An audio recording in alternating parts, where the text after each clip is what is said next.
Welcome to Built to Last. I'm your host, Eric Schwarze.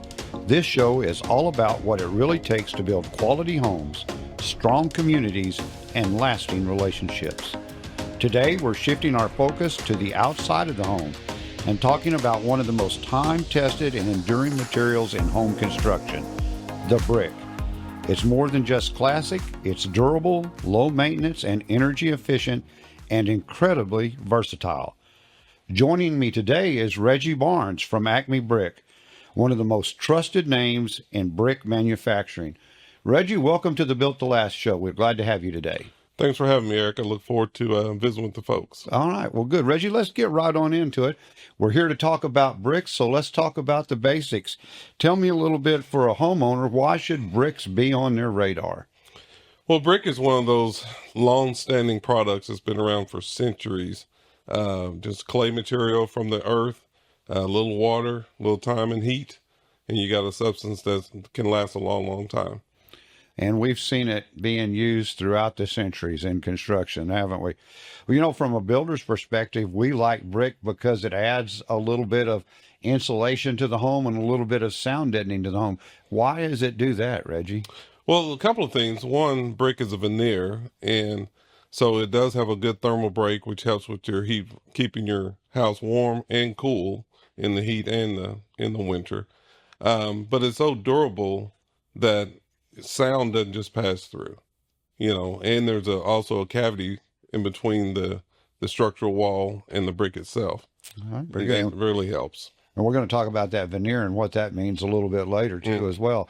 So when we're talking about bricks, in a lot of people's mind, they're thinking about the red brick home with the white picket fence, and that's what, red bricks was it for a long time. But we've come a little bit from that, haven't we? A long ways from that. White brick has been very popular as the last, 5 or 6 years, and every manufacturer is trying to produce more and more of it. Mm-hmm. And so we've made it an art to be able to turn some red clay into white brick. So yes, there are different sizes, shapes, molds that we can do. Architects really challenge us to do some things that are out of the ordinary. Very good. When we're thinking about those different things out of the ordinary, the brick isn't just the end-all part of it. There's a mortar, and there's a lot of things that masons do with mortar kind of on top of the brick as they go along as well, right? Absolutely. There's German smear, there's whitewashing, a lot of different applications that people do. But one of the good things is that people need to realize that your mortar color really enhances the house. When you look at a house from 100 feet away, the first thing you're going to see is really what color that mortar is. Right. It's going to be a big focal point in your eye. The brick, especially residential, we rotate some colors, blackouts, reds and whites together. And that's by purpose, because it's so inconsistent that it is consistent. And but the mortar color and what you do there really changes the look of a house. We're really working on that drive-up appeal to make that home inviting when you first pull up to the front. Absolutely. Well, now, what about the construction of brick and the installation? What can you tell us about how brick goes on? You mentioned veneer earlier. What exactly are you talking about there? So brick is a veneer. So it's a 9 3/4 by 3 3/4 block. Mm-hmm. But in between that block, there's a 5-inch gap between the wall, your structural wall, and the brick veneer. And so constructionally, there's brick ties. So if you ever been up to an old house and you can kind of push on that house and that brick kind of goes in and out, that means there's no brick ties to it. Mm-hmm. So the brick ties makes it a structurally sound that it's going to hold up and be vertical all the time. Now, I think historically we weren't always brick veneer. I think you could go back Civil War area in this country. Correct. And solid brick construction. And a lot of times people think that's what it is, but really we're brick on frame. Absolutely. And, back in those early days, there was no drywall. There was hardly any plywood, per se. It wasn't invented yet. So, again, that clay structure of brick was your outside barrier and also became your interior look as well. Well, if I'm a homeowner, Reggie, one of the things that I'm worried about, not just the initial construction of my home, but I'm going to be living in this home for a period of time. What is my maintenance requirements on brick? And is that something that I need to worry about, is how am I going to take care of my bricks? We feel, Acme feels so confident about our product, we actually give it a 100-year warranty.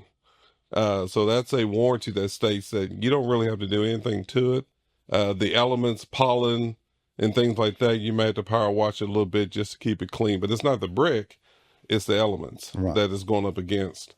But low maintenance. And the thing that we love about brick is if you're getting ready to sell your house, all you have to do is refresh the trim pieces, and all of a sudden the house looks like it did when it was brand new again.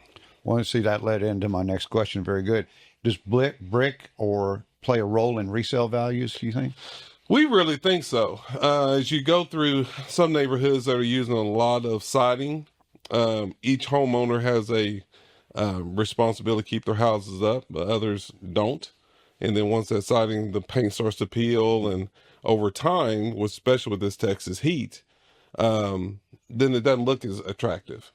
So if your neighbors have siding and they don't take care of it, that's a reflection on your neighborhood and your house. Mm-hmm. So we like to say if it's 100% brick neighborhood, your house is going to show better because all of them look better. Right. And so I think there's really a retail value that is held higher because of that. Because I'm not just buying my house, I'm buying the view of everything I see around me. That makes perfect sense. Well, Reggie, let's just say I'm Johnny homeowner, and I'm coming to you and say, Reggie, I just really don't know what I want to do. What are some of the things I should think about in picking my brick?